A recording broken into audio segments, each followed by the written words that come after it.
자, 오늘 최종 변론입니다. 이제 80일간의 이 변론이 다 끝나고 이제 오늘 최종 결론이 내려지는데요. 최종 변론이 있게 되는데요. 좀 어떻게 좀 평가하십니까?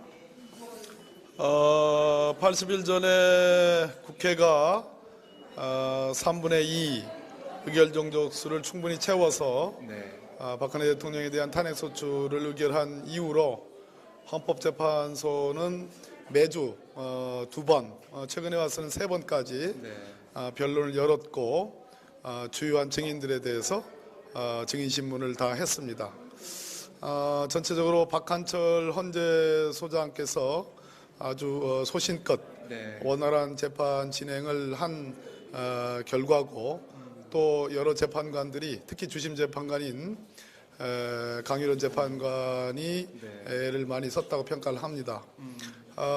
마지막에 대통령 측의 방어를 위한 대리인들이 추가로 선임이 되면서, 특히 김평우 전 대한변협 회장, 정기승 전 대법관, 또 이동읍 전 헌법재판관 등등이 결합을 하면서 노골적인 탄핵 심판의 연기는 물론이고 탄핵 법정, 헌법재판소, 헌법재판관들에 대한 도를 넘는 모독행위, 모멸행위가 자행이 됐고, 그것은 탄핵을 절대 염원하는 국민 80%의 그 참 오랜 기간 동안에 석 달 이상의 우리 국민들의 촛불 민심을 정면으로 거스르는 행위를 했음에도 불구하고 오늘 변론 종결이 이르는 점에서 참으로 감회가 새롭다, 이런 말씀드립니다.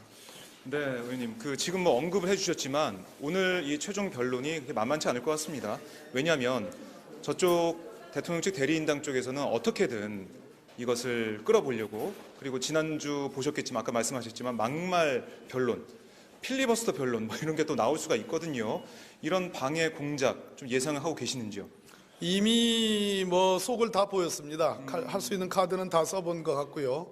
제가 가장 우려했던 카드는 박근혜 대통령 본인께서 직접 이곳 탄핵 심판정에 나와서 본인의 말씀만 하고 헌법재판관들의 신문이라든지 또는 국회 측 대리인들의 신문을 뭉개는, 전혀 뭐 외면하는, 그게 나홀로 일방식의 어떤 선동적인, 극소수의 자기 극렬 지지자들에 대한 선동에 가까운 말씀을 하는 것을 제일 염려를 했는데, 그건 역시 헌법재판관들의 날카로운 질문, 국회 측 대리인들의 질문을 피할 수 없다라는 판단하에 최종적으로 나오지 않는 것으로 보여지고요. 그렇다면 제가 강력한, 대통령 측에서 제일 강력한 카드로 생각했던 대통령 자신 본인 출석 카드가 무산된 이상은 오늘 아무리 대통령 측 대리인들이 뭐 막말을 하고 뭔 얘기를 하더라도 헌재의 도도한 탄핵 결정에 대한 물결은 막을 길이 없다, 이렇게 보여집니다. 그렇군요. 자, 이렇게 도도한 물결을 막지 못하고 오늘 최종 변론이 순조롭게 마무리가 된다면 남아있는 것은 최종 선고입니다. 선고 언제쯤 있을 것으로 예상하시고 또 어떤 결과가 나올 것으로 예상하십니까? 천신만고 끝에 원래 2월 24일 날 예정되었던 변론 종결이 대통령 측의 일종의 지연 전략의 일부를 수용한 결과 오늘로 27일로 변론 종결일이 이제 미뤄졌는데요. 그렇다면 이것은 최소한 3월 평일을 걸쳐서 3월 10일, 3월 13일 선고를 예정하였다. 저는 3월 13일 이정미 대행의 임기 만료일인 그날 선고와 퇴임식이 같이 있을 것으로 그렇게 저는 예상을 해봅니다. 지금 정치권에서 계속해서 그 예측 이런 게 나오고 있는데요. 박범계 의원님의 예측은 3월 13일 퇴임식과 같이 있게 된다, 이정미 대행의. 알겠습니다. 저희가 한번 지켜보도록 하고요. 자, 그럼 결과는 인용 쪽으로 예상을 좀 하시는 건가요? 어떻습니까? 물론입니다. 누누이 말씀드렸듯이 기본적으로 많은 변론과 증인신문 그리고 검찰 수사 결과의 증거 채택을 통해서 네. 대통령 그러니까 헌재가 정리했던 5가지 탄핵 사유, 네. 5가지 탄핵 사유에 대한 충분하고도 흘러넘치는 전부 다에 대한 5가지 네. 탄핵 사유 그 영역에 대한 입증이 뭐 정상적인 어떤 상식과 법률적 지식을 갖고 있는 법조인이라면 피할 수 없는 그러한 완벽한 증거가 다 갖춰져 있고 그 네. 증거에 기초한 사실관계에 의해 본다면 네. 헌법 위반과 법률 위반에 대한 중대한 위반이 충분히 마련됐기 때문에 저는 탄핵 인용이 될 것으로 생각하고 네. 거의 이 특별한 큰 이견이 없을 수도 있다. 평의를 물론 열어야 되겠습니다만은 예, 예, 예. 헌법재판관 여덟- 거의 전부의 탄핵 인용 의견으로 가지 않을까 조심스럽게 그렇게 예측을 해봅니다. 아하, 그렇군요. 근데 뭐 오늘 변론에서 나오겠지만 대통령 측 대리인단 쪽에서는 8인 체제의 잘못된 점 이걸 계속 물고 늘어지려고 하는 것 같아요. 자유한국당이죠. 이름이 헷갈려요. 자유한국당에서 그렇고요. 이런 주장은 좀 어떻게 보십니까? 과거의 그 헌법 소원 사건 중에 이제 구인의 재판관들이 다 충족하지 못한 상태에서 그 당시에 아마 8인인가 아마 그랬을 겁니다. 네. 8인 재판관 상태에서 이것은 헌법재판관 전부가 다 구성되어 있지 않기 때문에 헌법재판으로서의 정당성이 없다라는 그런 주장에 대해서 헌법재판소의 판단은 이랬습니다. 그것이 장기화되는 경우 그러니까 충분히 9명의 재판관으로 채울 수 있고 그럼에도 불구하고 채우려는 노력을 하지 않고 그렇게 충분히 채워지지 않은 상태가 장기화되는 경우에는 문제가 있지만 지금 사안은 지금 지난번 박한철 소장이 임기 만료로 퇴임한 이후에 8인 체제가 장기화된 것이 아니고 더욱 중요한 것은 8분의 재판관들이 이 사건 심리를 처음부터 끝까지 완전하게 해냈기 때문에 헌법재판소법에 따른 7인의 정족수를 충분히 구성합니다.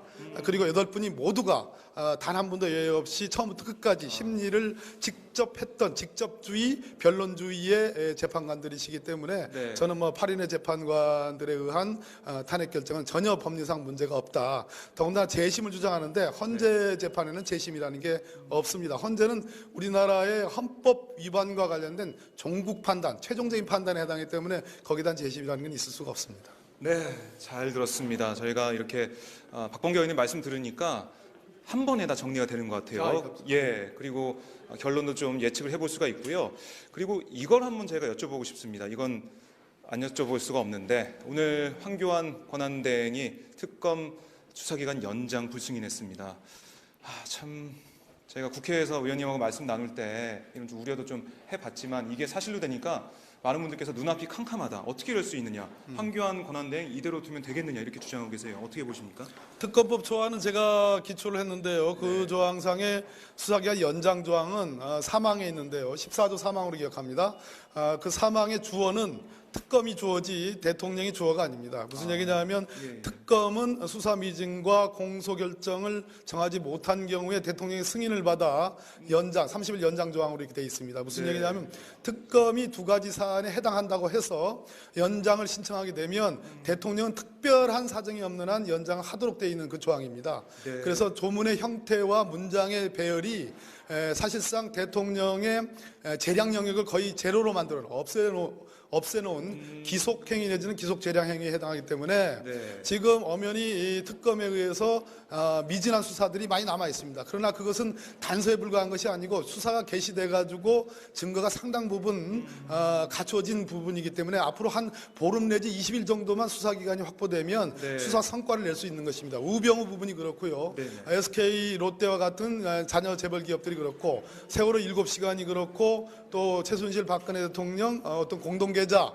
경제적 어떤 동일체 이 네. 부분도 그렇습니다. 그렇기 때문에 그럼에도 불구하고 황교안 대행이 수사기간 연장을 오늘 하지 않은 것은 결국은 박근혜 대통령을 지키기 위한 것이라고 볼 수 없고 나머지 재벌기업 수사하지 말라는 것과 같습니다. 만약에 검찰이 처음부터 잘했더라면 특검으로 올 일도 없었습니다. 네. 그렇기 때문에 지금 현재 미진한 수사를 검찰로 넘기겠다는 것은 수사하지 말라는 것과 마찬가지고 특히 개탄에 맞지 않는 것이 연장 불승인을 하면서 달았던 특검이 이 탄핵 심판에도 영향을 미칠 수 있다고 그러는데 네. 탄핵과 특검 수사는 마치 일란성 쌍둥이처럼 같이 온 겁니다. 국민의 촛불 민심을 받들어서. 그렇기 때문에 그것이야말로 저는 자유당이 얘기하는 논리와 같다. 그래서 결국은 최종적으로 황교안 등의 오늘의 특검 불승인, 연장 불승인은 직무유기에 가깝기 때문에 얼마 이제 탄핵 사유가 되고 지금 야 3당 특히 이 더불어민주당과 어디입니까? 국민의당이 얼마든지 3분의 1이면 뭐 우리 당 민주당의 힘으로도 네. 탄핵 발의를 할 수 있고 탄핵 발의를 하게 되면 오는 3월 2일 날 돌아오는 국회에서 보고를 하고 임시회를 그로부터 24시간 내지 72시간 내에 잡아서 과반수면 통과되기 때문에요. 더불어민주당과 국민의당의 총의만 합쳐지면 네. 황교안 대행의 탄핵은 어려운 문제가 아니다. 이런 얘기를 드립니다. 그러면은 탄핵으로 간다. 저희가 그렇게 봐도 되겠나요? 어떻습니까? 저희 당은 탄핵으로 갈 수밖에 없다는 그러한 입장을 정했습니다. 그렇군요. 국민의당 입장이 또 그런 것으로 알고 있습니다. 그런 것. 예. 그러면은 지금 저희 방송 보신 분들께서는 지금 이해를 하시겠지만은 황교안 권한대행에 대한 황교안 총리에 대한 탄핵안이 발의가 되고 처리가 될 수 있는 그런 상황이 됐습니다. 오늘 제가 박범계 의원님 여러 번 만나봤지만 오늘처럼 분노하시고 정말 이 상황을 이렇게 위급하게 위중하게 보는 거는 정말 처음인 것 같아요. 제가 마지막으로 보면서. 한 가지 말씀드리면 국회에서 이 탄핵 소추와 그다음에 국정조사 특위 그리고 특검 이 세 가지는 서로 다른 것이지만 내용적으로는 같은 겁니다. 네. 박근혜 최순실 게이트 국정농단이 있지 않았으면 있을 수 없는 제도고 기구였습니다. 네. 따라서 탄핵은 진행되고 있고 그럼에도 불구하고 특검이 수사가 중단된다면 그것은 한쪽 지탱되는 그 축이 무너지는 것입니다. 예. 그렇기 때문에 이것을 결국 극복할 수 있는 힘은 이 모든 것은 국민의 1,300만 명에 가까운 우리 국민들이 지난 4개월 동안 정말 엄동설안에 촛불을 켰고 규탄했기 때문에 가능했습니다. 네. 국민의 힘을 믿고 저희 국회도 야당도 최선을 노력을 다하겠다 이런 말씀 드리겠습니다. 예, 알겠습니다. 이것만 잠깐 여쭤볼게요. 그 권한대행에 대한 총리에 대한 탄핵은 하더라도 지금 이제 특검 수사 기한이 내일까지입니다. 이게 어떻게 되는 겁니까? 특검법을 다시 만들어야 되는 겁니까? 아니면은 특검 설정 네. 이어갈 수 있는 방법이 없을까요? 내일로 수사 기간이 종료된다 하더라도 박영수 특검법은 공소유지의 범위 내에서 여전히 유효합니다. 특검이 해체가 된 것이 아닙니다. 네. 절대적으로. 그렇기 때문에 새로 3월 중에 수사 기간을 새로 개시할 수 있는 그러한 특검법 개정안을 발의할 예정입니다. 그렇게 발의해서 역시 나머지 남는 문제는 그 전까지 황교안 대행이 내일이라도 뭐 번복해야 되는데 그렇게 안 되면 결국 직권상정밖에 있지 않다 이런 말씀드립니다. 네, 법사위가 그렇기 때문에 알겠습니다. 오늘 최종 변론 지켜보도록 하겠습니다. 네, 고맙습니다.